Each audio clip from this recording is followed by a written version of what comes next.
पंचायत चुनाव के आज नतीजे आने हैं और ऐसे में तमाम जानकारी और तमाम चीजों के साथ हमारे संवाददाता जतिन गोस्वामी जुड़ गए हैं गाजियाबाद से। सीधा उनका रुख कर लेते हैं।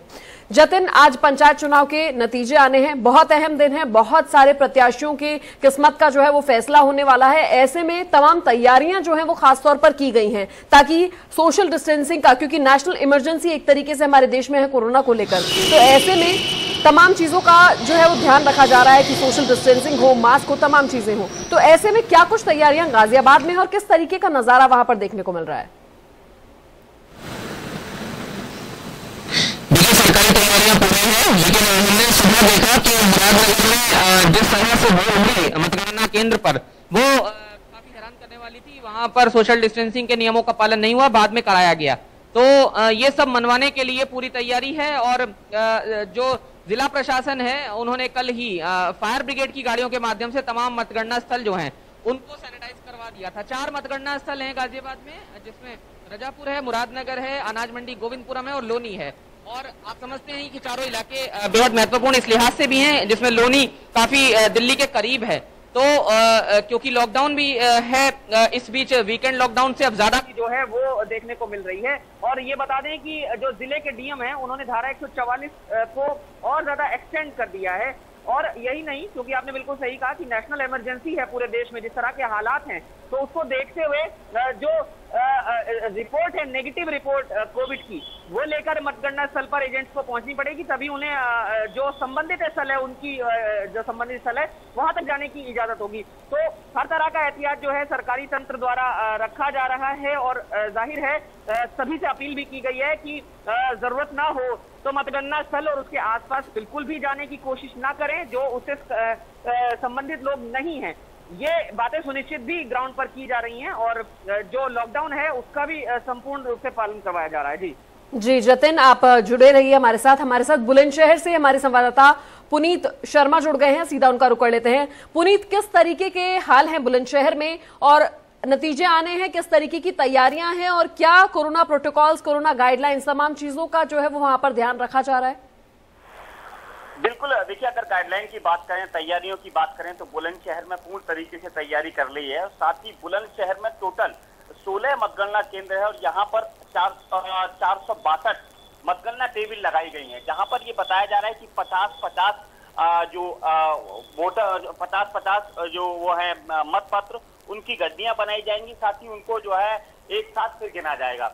लेकिन कहीं ना कहीं अगर बात करें यहाँ प्रत्याशियों की, तो बुलंदशहर में टोटल 52 जिला पंचायत सदस्य के लिए चुनाव हो रहा है और 941 ग्राम प्रधान पद के लिए चुनाव हो रहा है। साथ ही टोटल जो प्रत्याशी जिन्होंने अपना मतदान के लिए जो मतदान के लिए जो उन्होंने पत्र भरा है, उसमें टोटल 22,255 प्रत्याशियों ने अपना जो उनके आज भाग्य का फैसला होगा। कहीं ना कहीं अगर बात करें कोविड गाइडलाइन की, तो ये बताया गया है कि हर जो सदस्य है उसको जो है कोरोना की टेस्टिंग के बाद ही उसको प्रवेश दिया जाएगा। और सबसे बड़ी बात यह है कि इसमें केवल 2 लोगों को ही प्रवेश की एंट्री है, एक जो प्रत्याशी है और एक उसका एजेंट। मात्र 2 लोग ही अंदर जाएंगे और उससे अलग कोई भी अंदर नहीं जाएगा।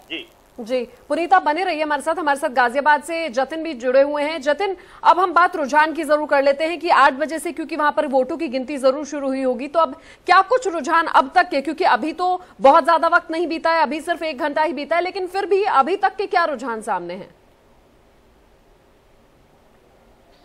देखिए, क्योंकि छोटी सरकार इसे कहा जा रहा है, ग्रामीण सरकार इसे कहा जा रहा है, तो इस लिहाज से बेहद महत्वपूर्ण भी है। हालांकि जो हम देखते हैं कि अन्य चुनाव होते हैं, जैसे विधानसभा के चुनाव हो या फिर संसदीय चुनाव हो, तो उसमें जो नतीजे हैं वो तेजी से आने शुरू होते हैं। लेकिन इसमें ग्रामीण स्तर पर जो काउंटिंग है वो की जा रही है और अभी क्योंकि 9:12 ही हुए हैं, 1 घंटे से कुछ ज्यादा का वक्त हुआ है, अभी बहुत हद तक जो नतीजे से संबंधित जो रुझान है वो नहीं आए हैं। लेकिन हाँ, बिल्कुल आपने सही जब ये पूछा है तो जाहिर है इस बात पर सबकी निगाह जरूर है, क्योंकि जब देखिए ये पंचायत चुनाव के नतीजे आएंगे तो वो बहुत कुछ निर्भर होगा उस पे आने वाले विधानसभा चुनाव के लिए।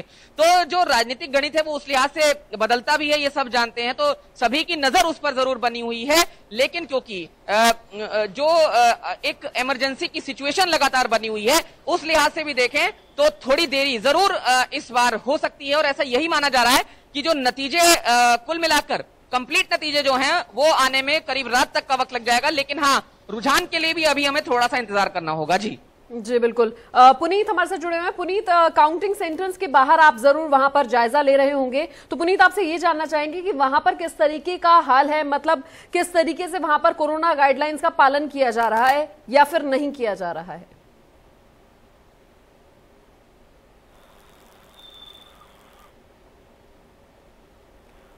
पुनीत, आप सुन सकते हैं हमें?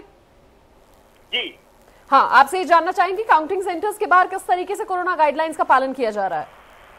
देखिए, बाहर की अगर बात करें तो बाहर तो साफ ये दिखाई दे रहा है कि कोरोना गाइडलाइन का कोई भी पालन यहाँ नहीं किया जा रहा है, क्योंकि जो प्रधान प्रत्याशी हैं, बीडीसी प्रत्याशी हैं, उनके जो समर्थक हैं वो यहाँ पर आए हुए हैं। काफी भीड़ यहाँ देखने को मिल रही है। लेकिन अगर अंदर की बात करें, जहाँ मतगणना चल रही है, वहां पर प्रवेश जो है केवल एक केवल प्रत्याशी और एक उसका एजेंट, उन्हीं के लिए केवल प्रवेश दिया गया है। लेकिन कहीं ना कहीं अगर बुलंदशहर की बात करें तो यहाँ प्रत्याशियों के जो समर्थक हैं वो यहाँ पर खासी भीड़ लेकर के आए हैं, और पहले भी ये कह दिया गया था कि भीड़ नहीं आए, लेकिन कहीं ना कहीं उनके समर्थक जो है वो नहीं माने हैं और यहाँ कोरोना गाइडलाइन का पालन नहीं हो रहा है।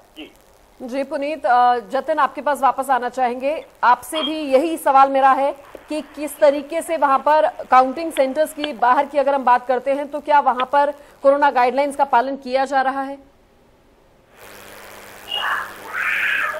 देखिए, पुलिस तमाम जो गाइडलाइन है उसे मनवाने के लिए पुरजोर कोशिश कर रही है। ये बात पहले से ही साफ कर दी गई थी कि प्रत्याशी और उनके एजेंट जो है नेगेटिव रिपोर्ट लेकर आएंगे, तो जो लोग नेगेटिव रिपोर्ट नहीं ला रहे हैं उनको वापस भेज दिया जा रहा है। और ये कहा जा रहा है कि जो नतीजे हैं वो फिर संबंधित जो दूसरे माध्यम है, डिजिटल माध्यम है, उनसे वो पता कर लें। तो ऐसे में ये बात सही है कि पूरी सख्ती है। यहाँ मैं एक बात और बता दूं कि कल शाम को गाजियाबाद के डीएम जो अजय शंकर पांडे हैं उनको हॉस्पिटलाइज भी करना पड़ा है। आप समझ सकते हैं कि गाजियाबाद में किस तरह की सिचुएशन है। कोविड से वो जूझ रहे हैं डीएम, और यशोदा अस्पताल में एडमिट है। इसी बीच सीएमओ जो है गाजियाबाद के वो भी आइसोलेट हैं। तो जो बाकी के अधिकारी हैं वो तमाम चीजें मनवाने में जुटे हुए हैं, और जो संबंधित जानकारी फिलहाल जो दी गई है कार्यकारी डीएम को, वो इन तमाम चीजों को मनवाने के लिए लगातार पुरजोर कोशिश कर रहे हैं। कई जगहों पर जो ये जो हालात हैं कोविड के और सेंटर्स पर, उसकी जो नियमों की धज्जियां हैं वो उड़ती हुई देखी गई, तो उसको भी तुरंत कंट्रोल में किया गया। प्रशासन की टीम जो वहां पर मौजूद थी, हालांकि जो सेंटर्स पर जिन लोगों की चुनावी ड्यूटी लगाई गई है, जब हमने उनसे कल बात की थी तो उनका ये कहना था कि वो काफी डरे हुए हैं। हाल ही में सामने आया कि कई शिक्षक जो हैं बड़ी संख्या में वो चुनावी ड्यूटी के दौरान ही कोविड पॉजिटिव हो गए थे। तो अब मतगणना की ड्यूटी में भी उनको कहीं ना कहीं एक डर जरूर बना हुआ है। ये तमाम चीजें जो हैं पूरे सिनेरियो में इस समय नजर आ रही हैं, लेकिन क्योंकि किसी भी तरह की रोक मतगणना को लेकर नहीं है, मामला उच्च अदालत तक भी गया था लेकिन नहीं है, तो ऐसे में वो जो प्रोटोकॉल हैं जिनको पालन कराना है, धारा 144 का पालन कराना है, उसको जो प्रशासन है पूरी तरह से करवा रहा है। जी बिल्कुल जतिन, और तमाम कोशिशें प्रशासन की तरफ से, तमाम लोगों की तरफ से की जा रही है, लेकिन समझने की जरूरत ये प्रत्याशियों को है और उनके जो समर्थक हैं उनको है समझने की ये जरूरत की बहुत ज्यादा जरूरी है। इस वक्त देश में जो हालात हैं उसके बीच भी ये चुनाव करवाए गए, लेकिन चुनाव हो गए जिस भी तरीके से हुए, और उसके बाद अब जब रिजल्ट आने हैं तो ऐसे में बहुत ज्यादा जरूरी हो जाता है कि आप ये ध्यान में रखें कि देश किस दौर से गुजर रहा है और देश को इस वक्त किस चीज की जरूरत है। अगर आप इतने छोटे स्तर पर इस चीज को नहीं जो है वो ध्यान में रख पा रहे हैं तो फिर आगे जो है वो बड़े लेवल पर चीजें जो है वो खराब हो जाती हैं। पुनीत,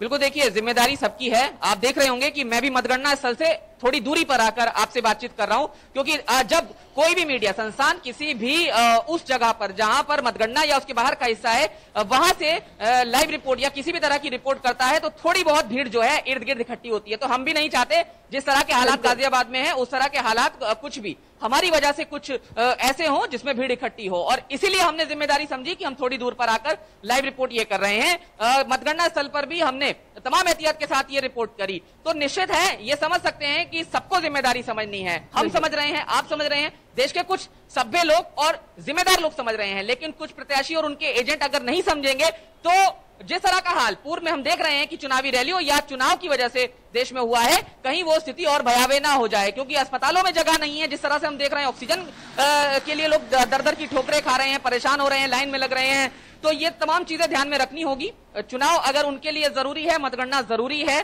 तो जो प्रोटोकॉल हैं उनका पालन वो पूरी तरह से करें। हम भी यही सलाह देंगे, प्रशासन भी यही सलाह दे रहा है। जरूरी ना हो तो बिल्कुल वहां पर मतगणना स्थल पर ना जाएं, ये साफ तौर पर कहा गया है। और जिन लोगों की संबंधित वहां जाने की जिम्मेदारी है वही लोग जा रहे हैं और उनको भी जो तमाम नियम है उनका पालन जरूर करना है। जी बिल्कुल जतिन, आप बने रहिए। पुनीत हमारे साथ जुड़े हुए हैं। पुनीत, अब तक के रुझान हम जरूर आपसे जानना चाहेंगे, हालांकि अभी वक्त ज्यादा नहीं बीता है, लेकिन फिर भी क्या कुछ रुझान है, किस तरफ जो है वो कहीं ना कहीं ये पूरी वोटिंग जो है, वोट की जो काउंटिंग है वो किस तरफ जाती हुई नजर आ रही है?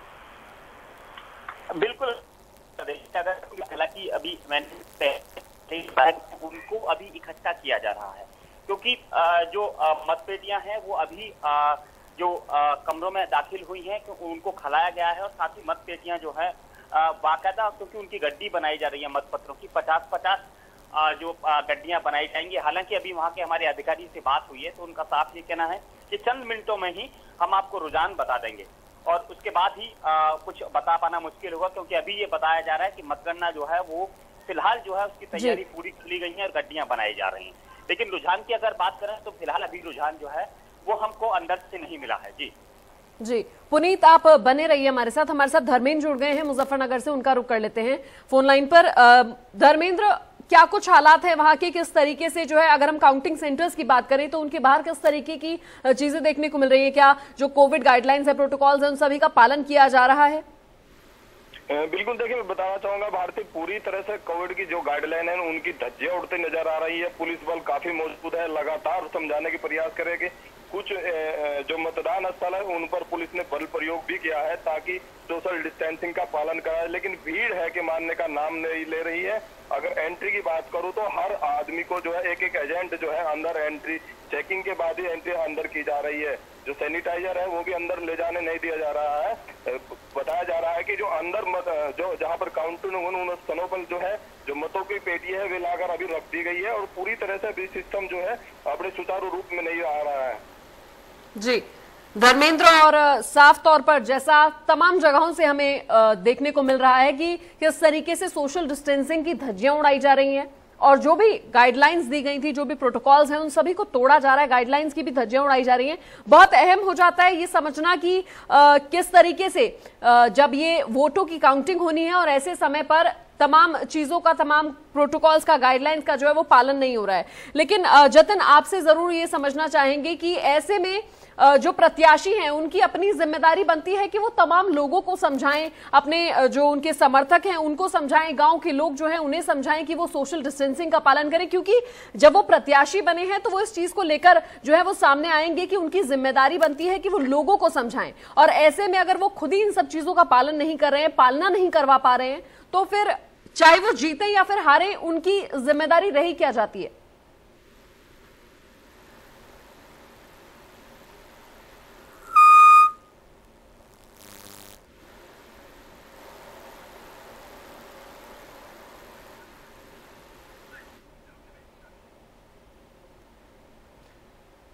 जतिन, आप सुन सकते हैं हमें?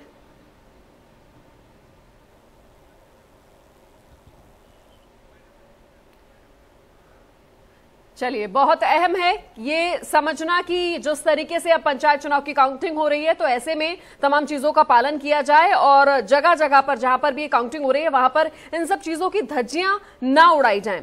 तमाम लोग, तमाम संवाददाता हमारे साथ जुड़े, उन सभी का बहुत बहुत शुक्रिया। फिलहाल इस बुलेटिन में इतना ही, मुझे दीजिए इजाजत। आप जुड़े रहिए इंडिया न्यूज उत्तर प्रदेश उत्तराखंड के साथ। नमस्कार।